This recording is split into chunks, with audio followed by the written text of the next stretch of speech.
It says that I'm live, but am I actually live? Let's see here.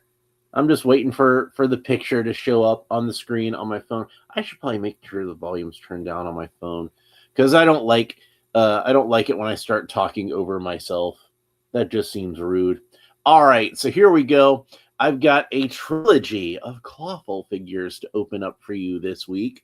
You might remember that a year ago or so, I opened up this guy, the Filmation cartoon collection Clawful. And this is my favorite version of Clawful. I mean, like in terms of like the character, but is it my favorite design? We're gonna find out because I think by the time we're done with this three-parter, I will have covered every visual variation on Clawful, at least that exists in action figure form. Clawful, when I was a kid, I did not have a Jitsu figure. So Clawful was the guy that wound up being the arch enemy of Fisto because he was the other guy with like a really big, I guess not a hand, it's a claw, but you know, it's still they kind of complemented each other in a way that made sense to me a lot as a kid. And Clawful is a cool figure, but he had a really odd design in a lot of ways, and you can see the design they had for the on the Filmation show was completely different, and we're going to get into all that. But there are things that there are definitely things that I liked better on the Filmation design than I liked on the actual toy, and vice versa. So we're gonna talk about some of those differences, and I have the other two Clawful figures to open up this week, which is the cartoon collection version of Clawful from the 2000X series, which is a completely different character from what we saw on the Filmation cartoon. And I have the Masterverse version, which takes some inspiration from all three of these different, distinct versions of Clawful. So we're gonna have a lot to discuss in these three episodes. And so if you wanna get the full experience, you need to make sure that you're liked and subscribed, and you don't miss any of these episodes. If you're interested in that sort of thing, you're going to want to make sure that you don't miss any episodes. So here it says, Clawful warrior with the grip of evil, modern posing for retro play, make his dreadful claw grab and hold. You know, this is the channel that Masters of the Universe Origins built, and I've probably opened more Masters Universe Origins on here than anything else, except maybe DC Multiverse. Well, I've certainly opened more Masters Universe stuff than anything except DC Multiverse. I don't know, since we got Masterverse and other Masters Universe lines that we'll be opening up in the future. But it's been a while since we've opened just like a basic Masters Universe Origins figure. We've opened a lot of Turtles of Grayskull. We opened a lot of cartoon collection. We opened all the Thundercats figures, well, except for the repaints. Oh, and I still haven't gotten Panther Man. I still got to open him up, so he'll probably be coming soon. But it's been a while since we've done just like a regular basic Masters of the Universe Origins that is one of these updated versions of the vintage figure. So I think the last time we did that would have been when I opened up Mechanic. And even that wasn't like a basic figure. That was one that came with a vehicle. But that was the last time I remember opening one up that was like, you know, more of a reproduction, however you say that, of a vintage toy. And this is definitely a reproduction of the vintage Clawful. So here's the artwork on the back. It's always some really nice artwork on the back with Clawful facing off against Teela. And you can see he's smashing in her shield. Actually puts a big old dent in it with his big old lobster claw. And got Whiplash skulking about in the background. Another Origins figure that unfortunately I was never able to get. So like when I got this guy a year ago, I kind of figured, well, that'll scratch my Clawful itch for now, and maybe I can try to get the the regular Origins one later. Maybe if I can find them for a good price. And sure enough, they had this guy for like, I think maybe like $12 on Big Bad Toy Store. I forget exactly how much it was. It was not expensive, and I believe it's still up on Big Bad Toy Store for a value price. So if you're interested in this figure, that's where I would recommend going to get it.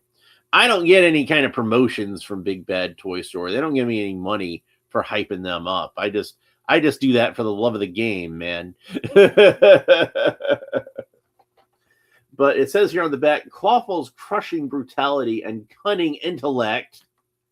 Remember, it says cunning intellect. Makes him one of He-Man's more vicious enemies. Yeah, like on the cartoon, one of the reasons that this is my favorite version of Clawful is he's actually a very intelligent guy, especially for Skeletor's henchman. Clawful's actually pretty smart. He's not quite as stupid as Beastman or Merman, or even the Filmation version of Triclops isn't the sharpest knife in the drawer. And we all know Trapjaw is a complete moron. They had to make Trapjaw a moron, because otherwise, I mean, look at this guy. He looks like just a complete badass, and he totally is a complete badass in terms of how powerful he is. But they had to kind of even the playing field and make him kind of dumb. So otherwise, he might actually win. But then we got the cross-sell artwork on the back, and there's still one figure on here that I haven't got, because obviously I have He-Man and Skeletor, and I believe these are supposed to be the reissued version of Origins He-Man and Skeletor. You can see that they've got the more vintage-style heads on them. And of course, I have Sunman and Anti-Eternia He-Man. I've opened both of those up before, but I still haven't gotten the Horde Trooper. So maybe that's another one I should consider getting in the future. And then I can have another basic Origins figure to open that I haven't opened yet. But let's go ahead and open them up and get this package off of here. And it seems like it has a sufficient amount of glue holding this on. I would say not a ridiculous amount like we see sometimes, but not the most I've seen, and not the least I've seen. And unfortunately, it looks like a little glue got onto our comic book. But thankfully, this is a comic book that, since it comes with Sunman, and I've bought a few Sunman figures for, customizing purposes. It's not like I need to have a mint condition copy of this comic. I've got so many of them. And since that's the case, that means I have read this comic before. But we'll go ahead and have a look at some of the interior artwork to refresh your memory. And it does have Anti-Eternia He-Man as a character in it. I don't remember reading this comic book. But I'm pretty sure I have, so I'm going to set it aside for now. But it would have been a while since I would have read it. I think that would have come out like I would have gotten that figure like probably well over a year ago, I think, right? Whenever it was Sunman came out. So let's go ahead and get Clawful out of the package. And where did I put my there we go. Get my little snips here. Now, the interesting thing about the vintage Clawful figure is there is a variation in his legs. That Clawful has a couple of different styles of legs. We're going to talk about that once we get him out of the package. And I think that there's not... Oddly enough, I don't think that there's any kind of rubber tab holding his big arm in. So let's set that aside. And then Clawful's weapon, which of course is a lime green mace, like the original Clawful came with the same sort of hand guard on there, since it's supposed to hold it onto his clawed hand a little bit better. And I will oftentimes see kids just kind of stick it on there like that. That's how he held it. But me, I would actually just take the mace and stick it in his claw. because it'll actually fit. So I just had him holding it like that. That's how I always did it. You can see on the Filmation one, I have him holding his claw, and that's the one that I 3D printed. He didn't come with that mace. I had to make that for him myself. And I think the Clawful mace, unfortunately, is the one that Mattel actually made is slightly undersized. You can see next to the I think this one is more accurate to the size of the vintage mace. So, but I think he could still do some damage with it. That's okay.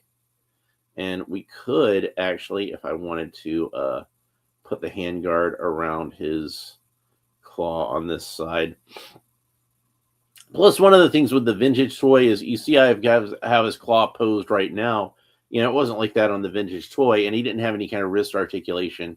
So he had to kind of, if you did put it in his claw, like I did when I was a kid, he was holding it kind of sideways like that. And that was fine for me because, like, you know, but it still looked fine. You know, but I think a lot of kids probably would have wanted him to have him holding the mace straight up and down, and that's why you would use the handguard like that. So anyway, that's how that worked. And you can see he's got one lobster claw is much bigger than the other pincer. I always thought of this as being a lobster claw. I'm not sure if Clawful is supposed to be a lobster or a crab, but he's definitely some kind of crustacean. We're going to get into talking about some of the weirdness with this figure in a minute. But first, I did want to talk about these legs. Now, if you have Buzz-Off, if you're familiar with Buzz-Off at all, you'll notice that he has the same legs as Buzz-Off, which makes sense because he had the same left arm as Buzz-Off. The right arm was completely unique to this figure, obviously. But some versions of Clawful, and I don't know if I still have over here on my couch in this big old pile of stuff. I did at one point have the Clawful figure over here, and I might have wound up putting him over, back into the box of the big bin I'm keeping all my vintage Motu figures in right now. I don't see him around. Oh, hey, there's this bag of stuff here. What's in this bag? That seems like something we'll be talking about at some point in the future, doesn't it? What is it?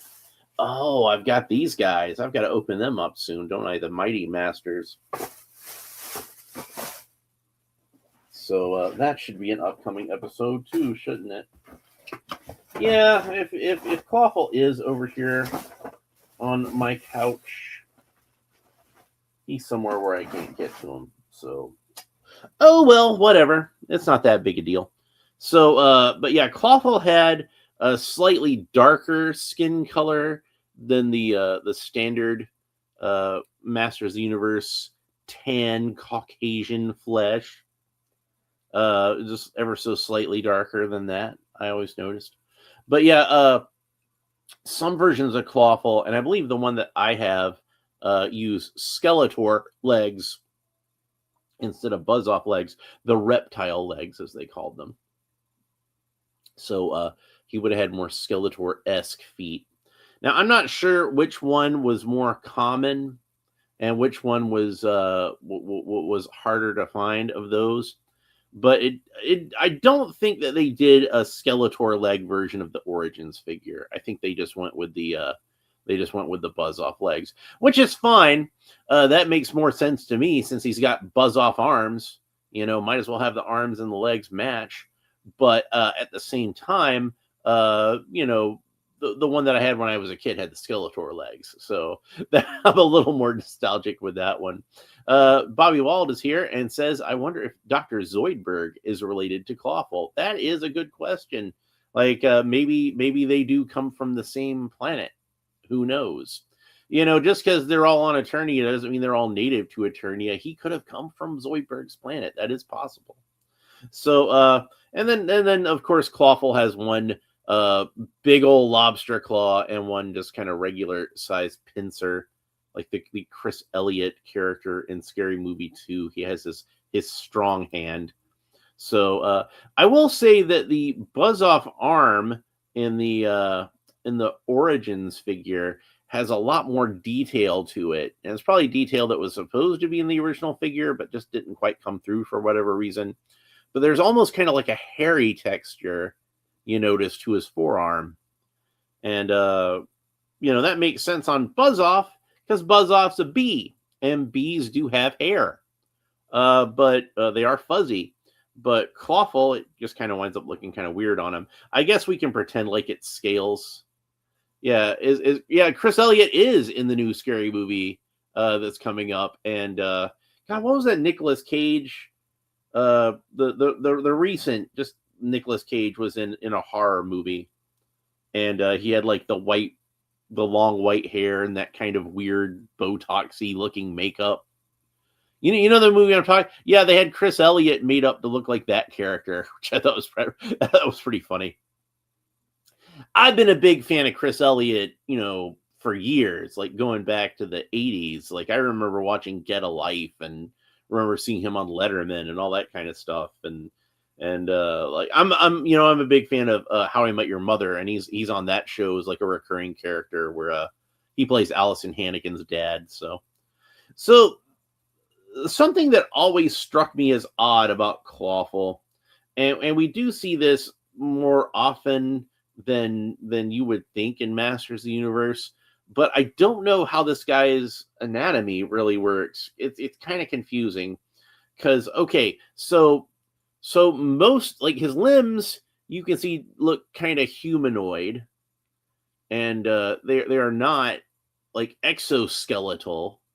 Like most crustaceans are exoskeletal. You could it does look like his lobster claw and his regular claw and even his head to a certain extent seem exoskeletal. And his armor is certainly made to look like a crustacean shell. Excuse me. Oh boy. But yeah, so is this skin? Are we supposed to pretend like this is crustacean scale here? Why is it a different color from like the rest of his exoskeleton? If it is an exoskeleton, is he a human type character that got mutated into a crustacean character that got mutated into a human? Is this the way he's supposed to be naturally? I don't know. And that actually is one of the things that I liked better with this version of Clawful, even though he seems like he's less shell-like. He does look more like almost like humanoid anatomy on most of his body. He is all red. So I thought that was an improvement versus him being part red and part tan and all that. And plus, I don't know if this is supposed to be, again, it looks almost like it could be part of his body, but of course it is a removable armor piece. We see that we've got clasps here on the side, but I mean, that doesn't mean it's literally supposed to be removable in the context of the reality of the figure. But, it's a sort of thing where like when they made these figures, that's how they tended to do them. They just give you a piece of armor that you put over the standard type of He-Man torso. And in fact, my vintage Clawful, if I did have hold of him right now, I'm missing all of his accessories, including the armor. So my vintage Clawful basically just looks like that anyway. So I think as a kid, this kind of confused me a bit, and I probably would have liked him a little bit better if he had have been like all red instead of having red and tan parts. I don't know why that was the Bobby Walt says, if I was He-Man, I'd fight him off with a melted stick of butter. I have the butter. But Clawful does have the same type of action feature that the original Clawful figure had, where you have the little lever, and when you move the lever, it moves the claw. I am strongly considering doing a custom, since he's, like I said, not expensive on Big Bad Toy Store right now. Doing a custom where he has two big old lobster claws. And we talked about this lobster claw on a previous episode because Lord Grasp comes with a black and yellow version of this claw. So, you know, that's even more confusing. He's a reptile and a snake. I guess if you could be a part mammal and part snake, you can be or part mammal and part crustacean. You can be part snake and part crustacean. Why not? At least it's not like with Terror where it just seems like too many things. Oh, the original one had clasps at the top too, and this was a much harder plastic. This is a much softer, more pliable plastic, as we tend to see with the Origins figures. So it can kind of sandwich its way over his torso like so, instead of being in two separate parts. So, and then we can pop his head back on. But yeah, like I don't know why they did this, because like obviously like you know, there are liberties that Filmation would take when they were designing pretty much any character. But with Clawful, they just really went way off model on him, and I'm not sure why that is. It's possible that they just didn't have a good model for, like, maybe the figure wasn't ready yet, so they just kind of described what Clawful should look like, and this is what Filmation came up with. It could be that Filmation saw this guy and said, we could do better than that, and came up with this design. Or it could just be that, like, you know, they just felt like, you know, yeah, this is a really cool looking figure, but there are certain things about it that won't translate as well to animation, particularly the way that we at Filmation do animation. and I want to talk about some of the differences between these two versions of the character right now, so that we can discuss the coloring and everything. So obviously the heads are completely different. Filmation's Clawful almost looks like a little more lizard-like in his design. He doesn't have like the kind of bumps and everything like this guy has. And I kind of figured a lot of that is probably due to animation, like as far as like the texture and everything. They do both have that kind of fin down the back of their head. They do both have kind of bulging eyes with little pinpoint pupils. They do both have sharp white teeth, although Filmation Clawful just kind of has 4 fangs, 2 at the top of his mouth and 2 at the bottom of his mouth.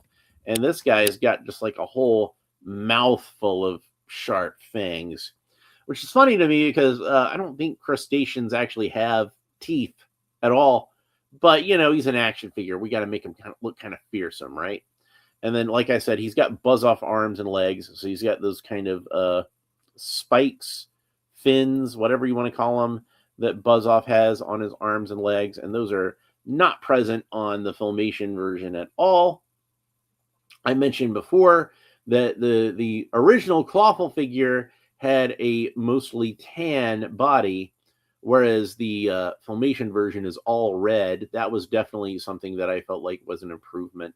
But a weird side effect of that is that the original Clawful figure had red shorts, red trunks, the red furry shorts, whereas the Filmation version gave him blue furry shorts because, you know, they didn't want to have, I guess, red furry shorts over red legs. That might look kind of strange. Now, one change that I think just seems kind of arbitrary to me, and I'm not sure why this was done, is you see that the Filmation version has orange boots rather than blue boots. And I don't really see any reason why that had to be done, like with changing the color of his trunks. That does make sense to me, but changing the color of his boots just seems kind of like, I don't know why they did it. I can't tell you what the reasoning is. I don't necessarily think it's a bad decision, but it's a decision that I don't understand the reasoning behind.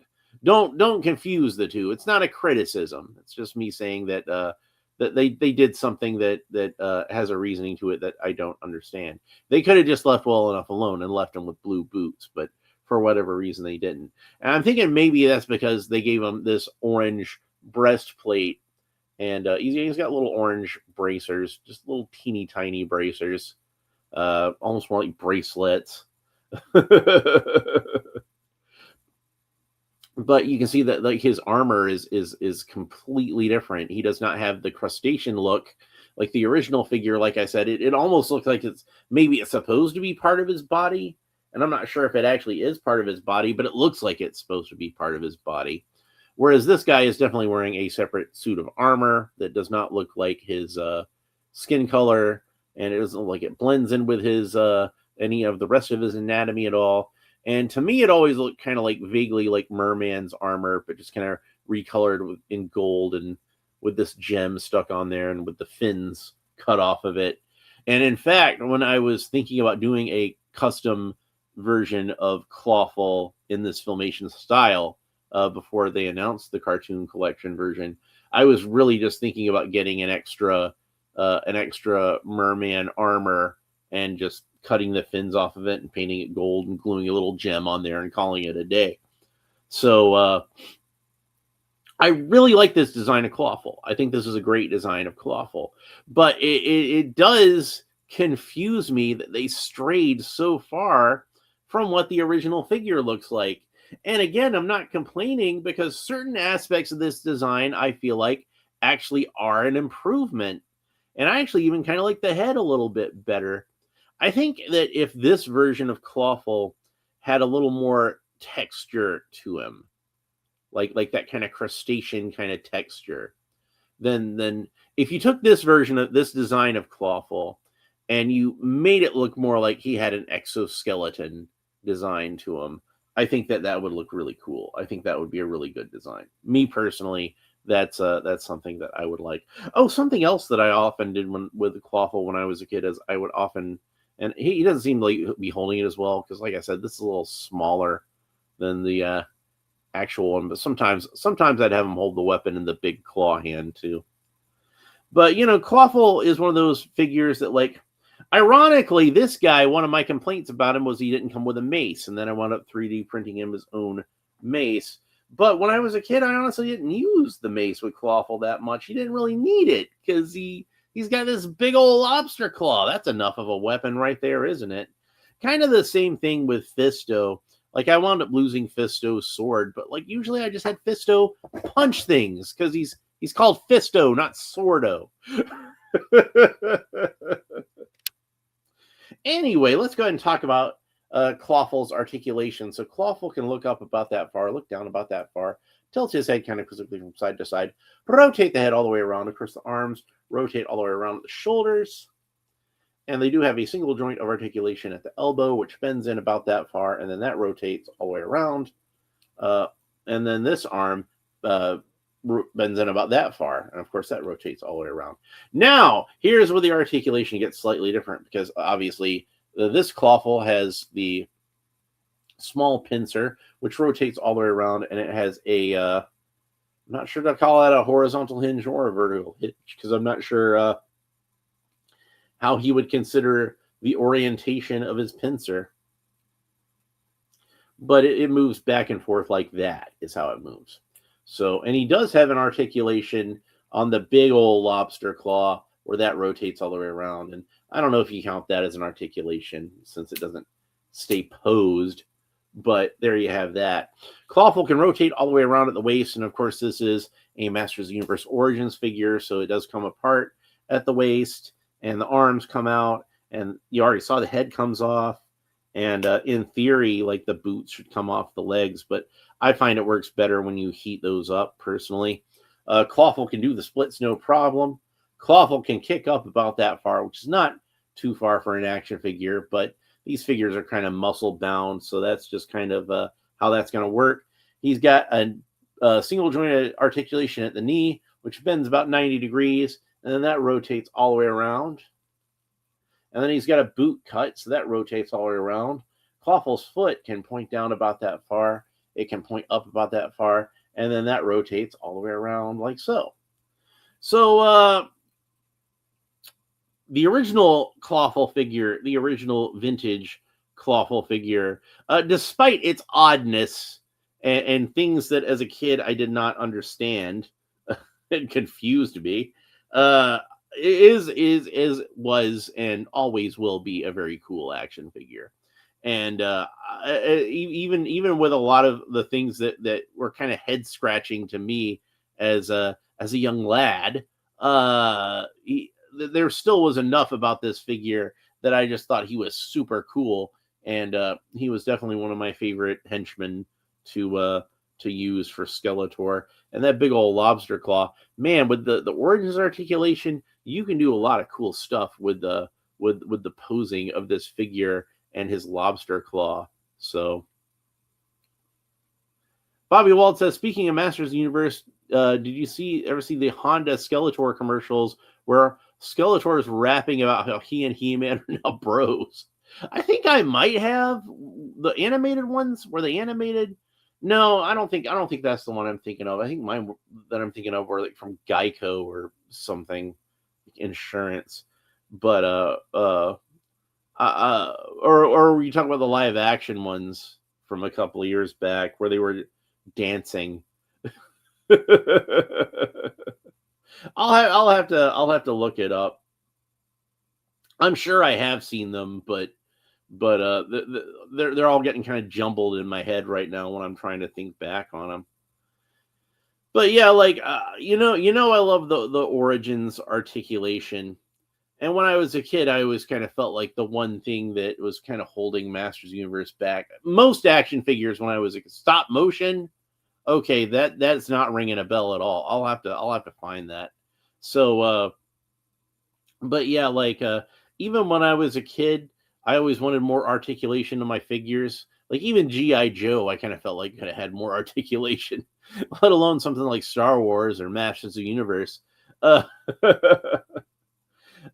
I remember reading somebody at Kenner was saying, "Oh, kids don't like a lot of articulation," and I'm like, "Okay, you're just wrong for saying that." Because I always wanted more articulation on my figures when I was a kid. But maybe I'm the weirdo. I don't know. But I do like having the Origins figures that just add so much articulation to them. And I can now get these characters in these kind of dynamic poses I would have only dreamed of when I was a kid. And I do think that it works pretty well for Clawful, especially because just he's just got that massive lobster claw, and that's kind of like the centerpiece of this figure. Like I said, I do kind of feel like the Filmation version kind of improved on the overall design a whole lot. But if there's one thing that I wish they had left alone, is that Clawful probably should have had that big old lobster claw. And I understand why they took it off. I understand why they took it off because Filmation, they tended to reuse a lot of their animation, and they wanted their characters to be symmetrical for that reason. And that's a very asymmetrical lobster claw. So I get why they would have left it off. And honestly, it's probably not as important on the cartoon as it is on the figure. So maybe I could try to put this lobster claw onto the Filmation Clawful. Maybe that's something I'll consider in the future. Trying to do, and the Filmation Clawful is kind of cheap on a Big Bad Toy Store right now. Bobby Wald says my daughter's been in a loop that on that second Boss Baby movie, and they have Skeletor and Castle Grayskull in that movie. Well, that's really cool. Like DreamWorks made that movie, so and they do own some of the He-Man rights. Like I think it's kind of complicated how all this works out right now, but they own, like, I think the rights to at least partially own some of the rights to He-Man in like a weird sort of way. Like, I don't know. Mattel was kind of short-sighted in how they dealt with the He-Man rights situation and everything in the early 1990s, I think it was, when they're like, well, we're pretty much done with He-Man. Let's sell off the IP rights to it.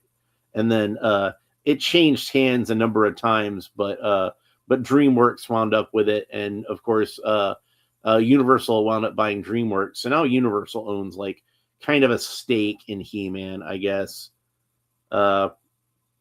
It's all very complicated and kind of beyond the purview of this channel. I know that Scott Toy Guru Nightlick talks about it quite a bit on his channel, and I don't mean any disrespect when I say this, but because I like Scott Knightlick an awful lot.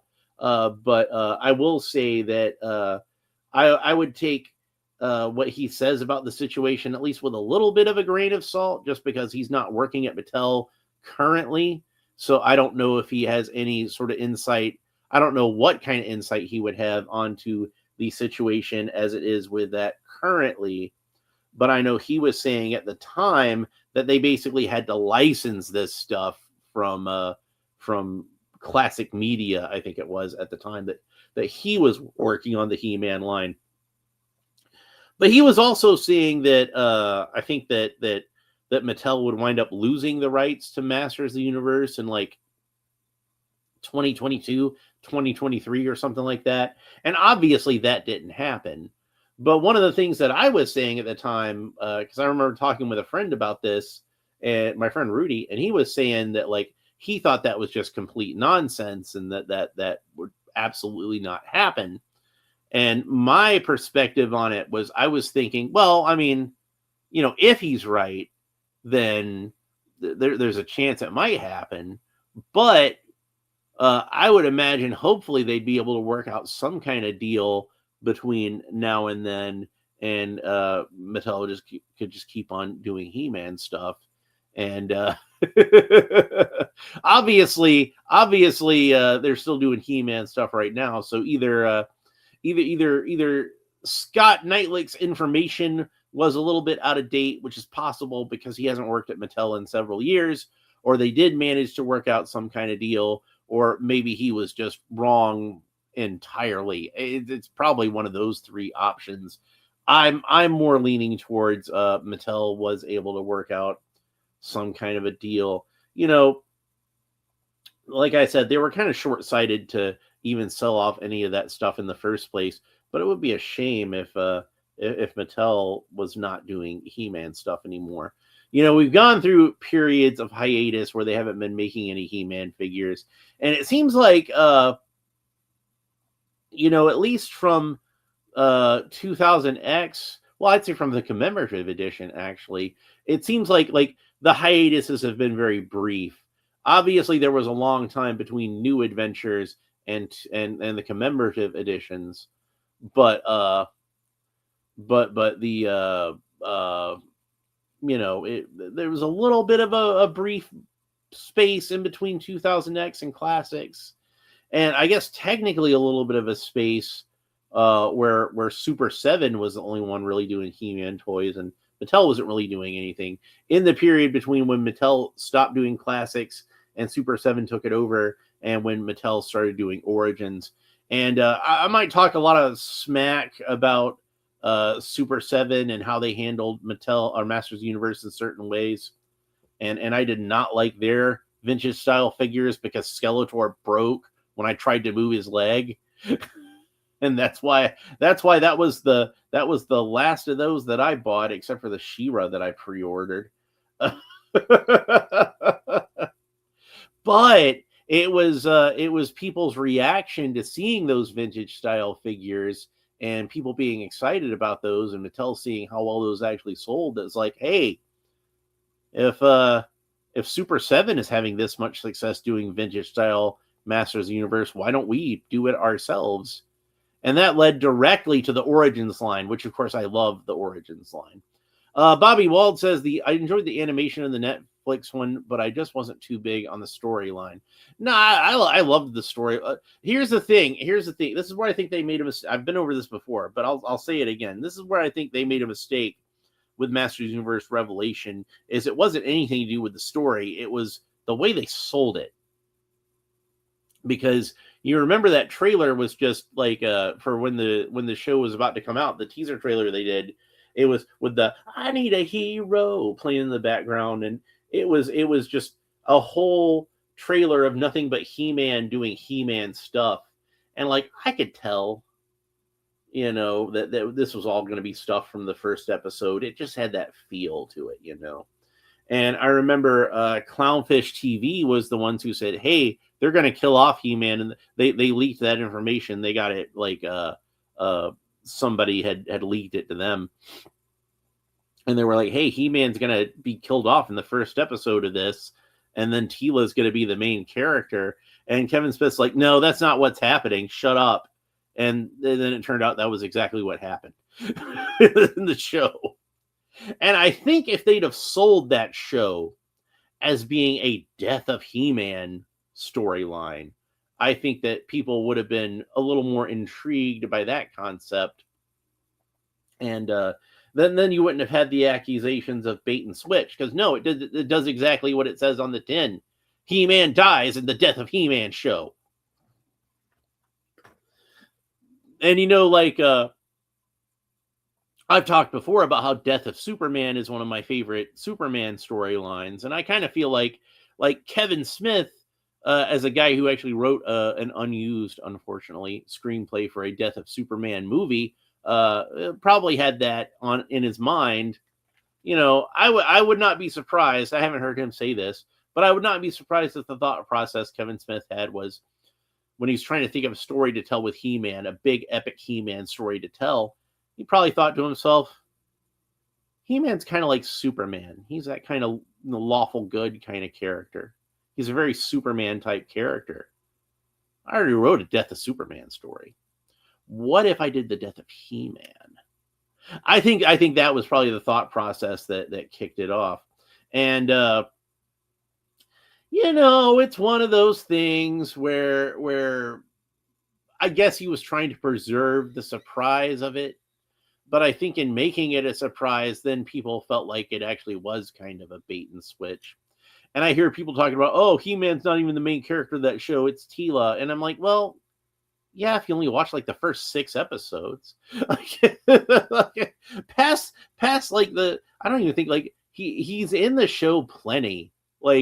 He shows up towards the end of the first 6 episodes. Prince Adam is back. And I forget exactly what episode it is where they go to Preternia. I think it's like the 3rd or 4th episode where Adam starts to become like the more major character in this show again. Hey, I just noticed something that's wrong with mine. He's got the spikes on the wrong side of his boot. You see how they're on the outside here, but over here on his right boot they're on the inside. So I got the wrong shin on my figure. That's kind of funny. But yeah, I think if they'd have marketed it as a Death of He-Man show, I think people would have been a lot more accepting of the show that they got.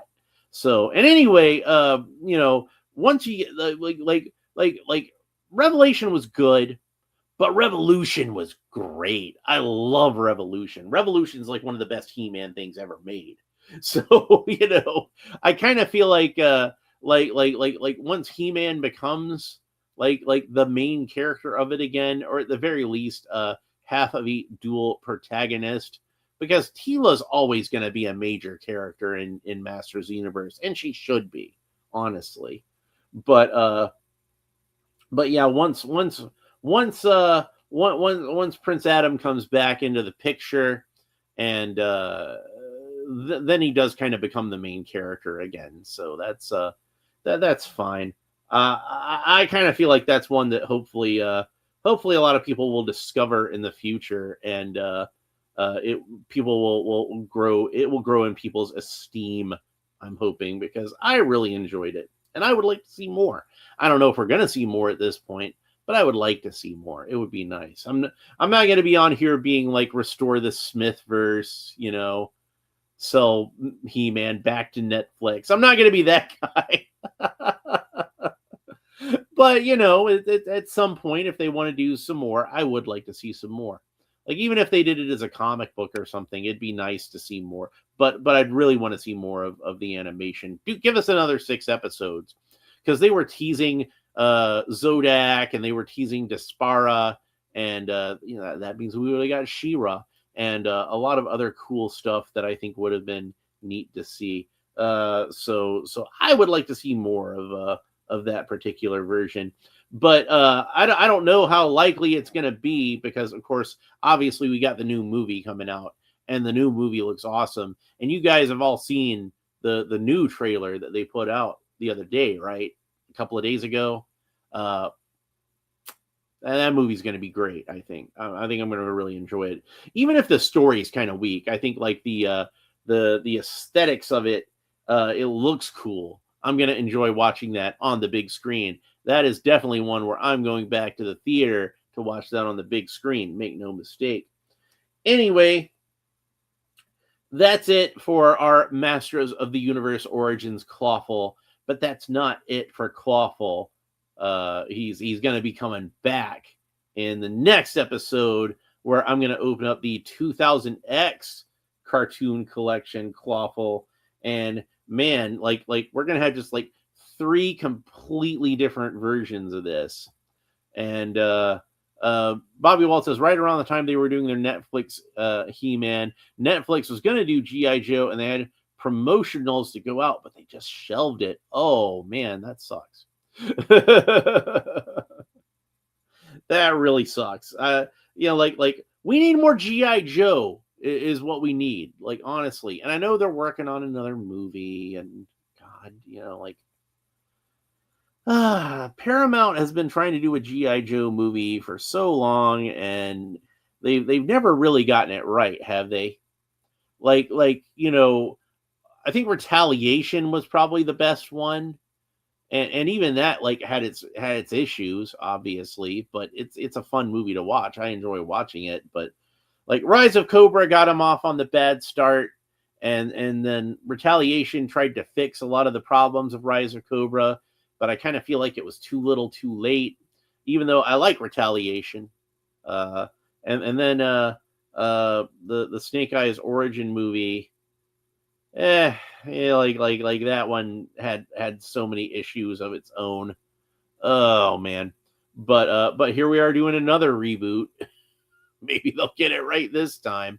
My advice to anybody who wants to do a G.I. Joe movie is a simple 2-step plan. 1, read the old Larry Hama Marvel Comics run of G.I. Joe, and step 2, do that. It's easy. Do that. Just do that. Take that, make that into a movie. Like to anybody out there who's a fan of the cartoon, yeah, we can put some cartoon in there too. They can say Yo Joe and have red and blue lasers and knowing it's half the battle and all that kind of stuff. But it's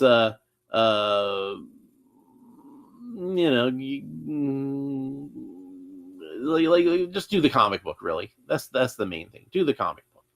Bobby Wald says originally in Retaliation, instead of Bruce Willis, we were supposed to have Sergeant Slaughter, but there was still the contract he had with Mattel. Yeah, thankfully they were able to straighten that out and give us some Sergeant Slaughter figures later. But personally, I'm kind of glad that I got a John McClane action figure out of the deal, so I'm not going to complain.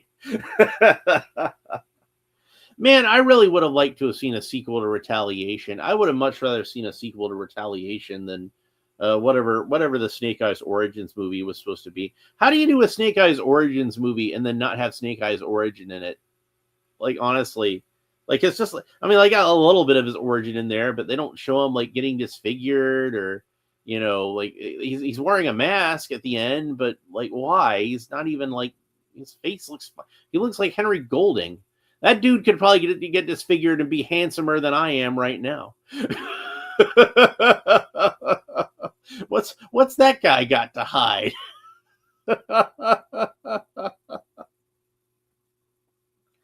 But yeah, it's kind of like if you made a movie called Superman Origins, and it's just a whole movie about Jor-El building a rocket ship.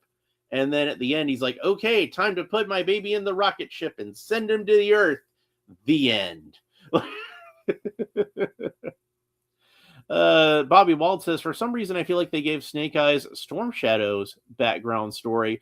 Well, here's the thing. Like, I thought this is the main thing that bothered me about that movie is if they had have called that movie Storm Shadow Origins, like not done anything else to the movie, but just instead of calling it Snake Eyes Origins, called it Storm Shadow Origins, I would have thought that movie was like 10 times better. I would have thought that was a much better movie. Instead of being like, it was an okay movie if like you just ignore the fact that it's supposed to be about G.I. Joe. I'd have been like, that was a pretty good. If you look at it as being from Storm Shadow's perspective, if it was a movie about Storm Shadow, then I would have liked it because you're seeing it from Storm Shadow's perspective. So of course Snake Eyes is the bad guy, but it's supposed to be like Snake Eyes' origin story, and it's like I'm watching it and I'm like, dude, like Storm Shadow is completely justified in his hatred of Snake Eyes in this movie. Like he's absolutely correct. He's the good guy. Snake Eyes is the villain, and Storm Shadow is completely deserving of Snake Eyes' contempt in this version. That's what that movie is. It's like the Maleficent of Storm Shadow. This is the story of the most innocent, most pure, most wonderful woman in the whole world, and her name was Maleficent, which of course is supposed to be a combination of the words malevolent and magnificent. So Storm Shadow was the one that rescued Snake Eyes in the comics, and he was also the one who lost a family member. So he teamed up with Cobra to find out the truth. Yeah, that's exactly how it happened. And they didn't really use hardly any of Snake. The only really thing they used from Snake Eyes' origin is like he was an outsider who joined a ninja clan, and Scarlet was there. And that was pretty much it. Like and he was always there to betray the ninja clan. Like in the original comic book, Storm Shadow and Snake Eyes, they were in Vietnam together, and they were best friends. And was Snake Eyes there to infiltrate the ninja clan?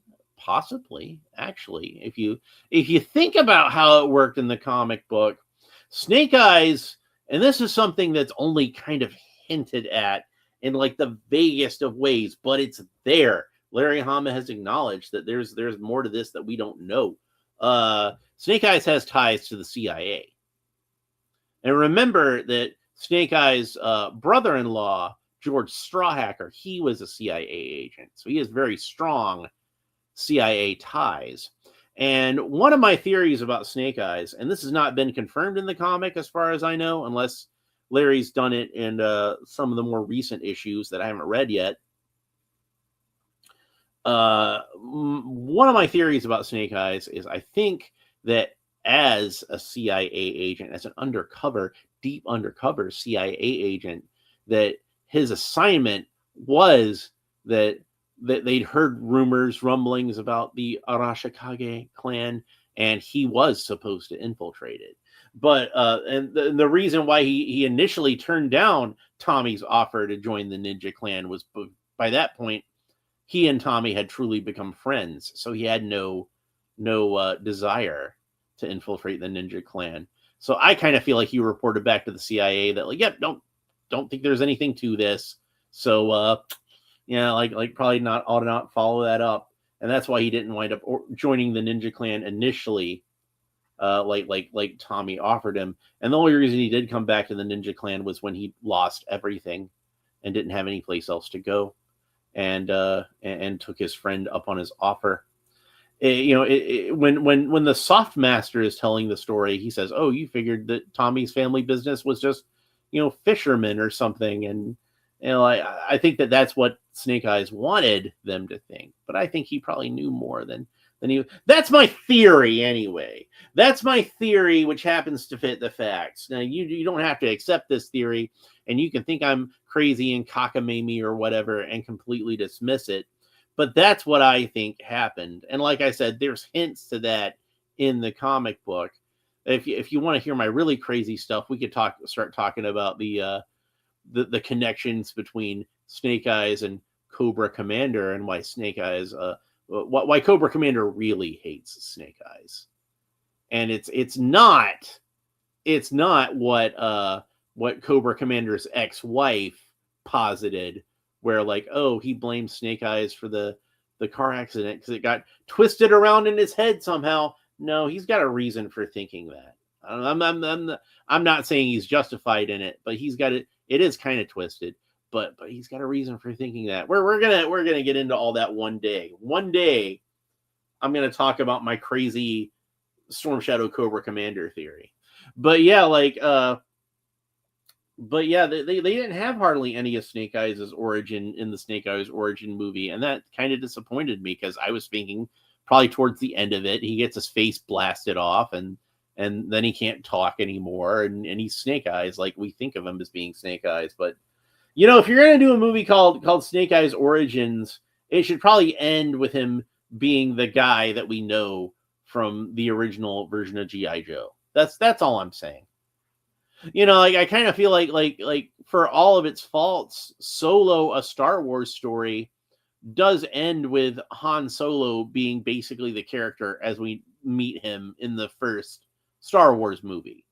For anything for any criticism you might have had with that movie, it does pretty much bring us to the point where like Han Solo goes from being this kid on this planet, eking out a living to being, the flying the Millennium Falcon and hanging out with Chewbacca, and he's got a cool vest, and he knows Lando Calrissian, but they're not really good friends yet by the end of that movie. But it's say what you will about that movie, it delivered on that promise, and I kind of feel like Snake Eyes Origins, G.I. Joe Origins, Snake Eyes, whatever it was called, it didn't really deliver on that promise, I don't think. So I did think we got some good action figures out of the deal. And I liked Samara Weaving as Scarlet. I liked Storm Shadow in that movie an awful lot. I thought they did a good job with Storm Shadow. The Baroness probably could have been better. Snake Eyes suit probably could have been better. The Snake Eyes just was like, but yeah, he was the villain in that movie. He was the bad guy.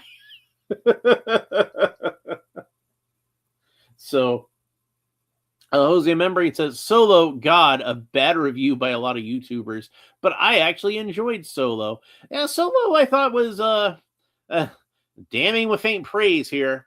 But Solo was the best Disney Star Wars movie, I thought.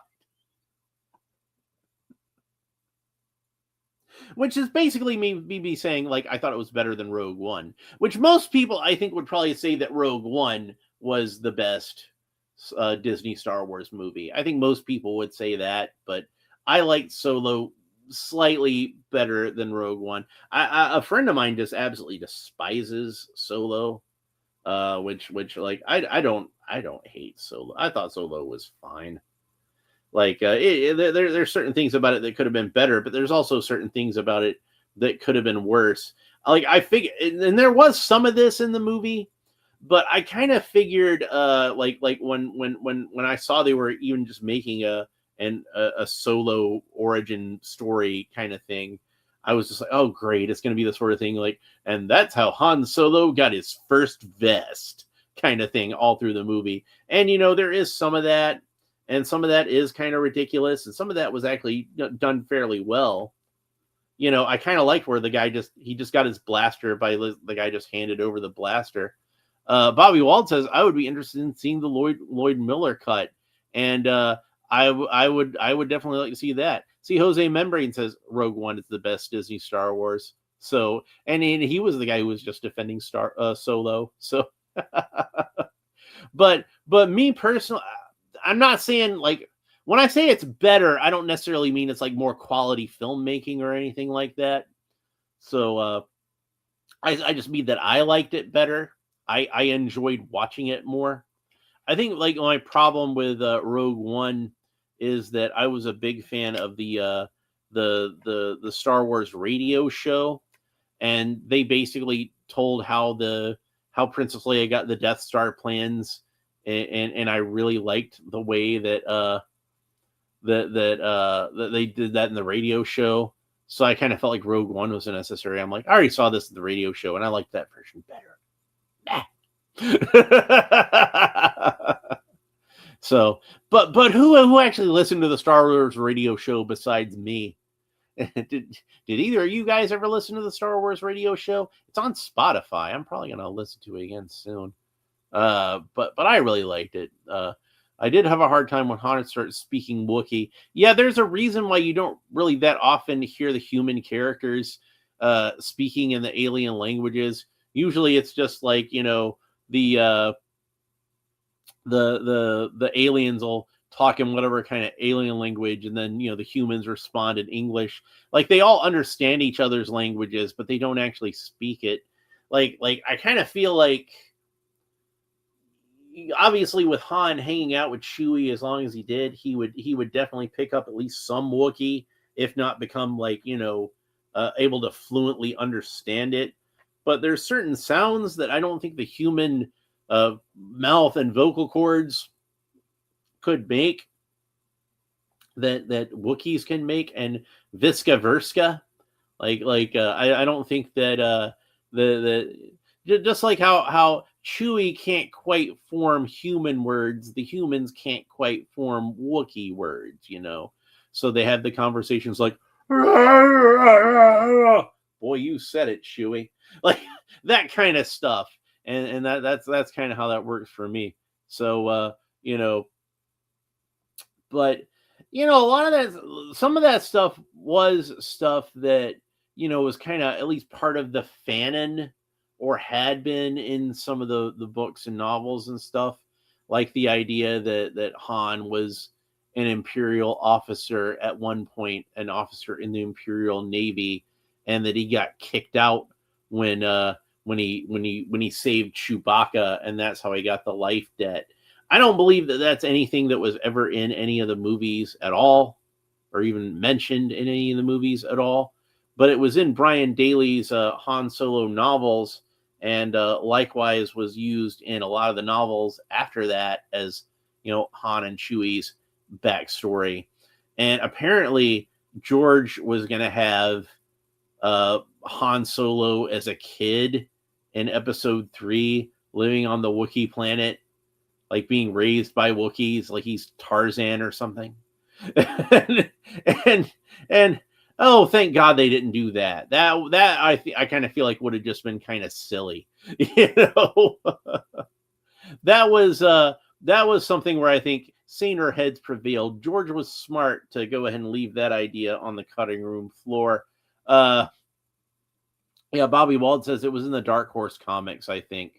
Yeah, like I said, I think that they use that in a lot of the expanded universe kind of media, what they call the legends nowadays. But yeah, so that was something where I was glad that they honored that.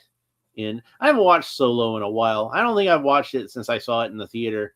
I haven't really had any desire to. Maybe I should just go back and watch it, just to refamiliarize myself with it, since it has been a while. But usually if I watch a Star Wars movie, I want to watch like the original 3, the original trilogy, and to a much lesser extent the prequels. Although Episode 3 is one of my favorite of the Star Wars movies. I do love Episode 3.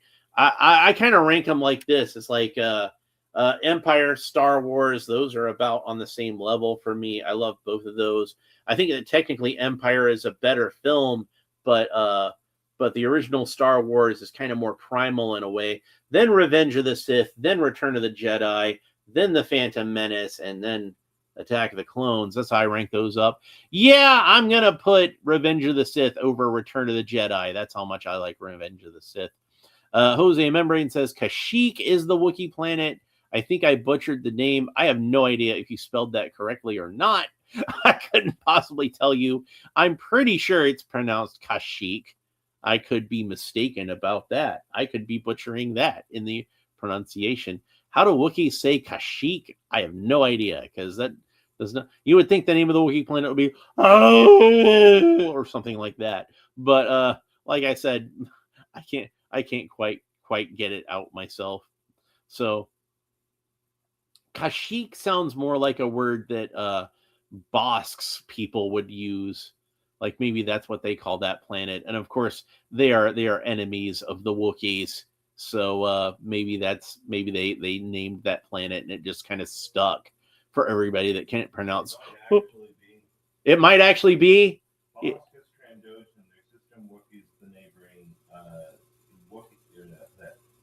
That's my roommate. Yeah, like I wasn't sure how to pronounce Trandoshan. Well, there we go.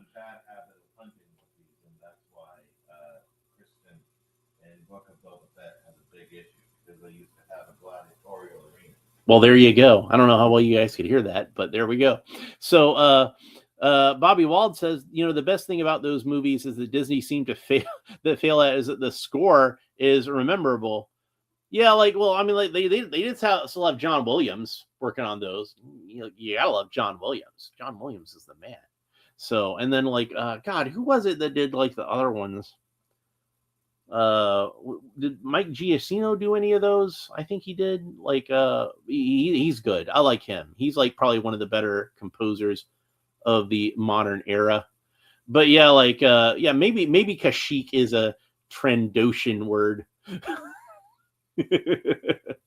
Y'all know I love Bossk. Bossk is like one of my favorites.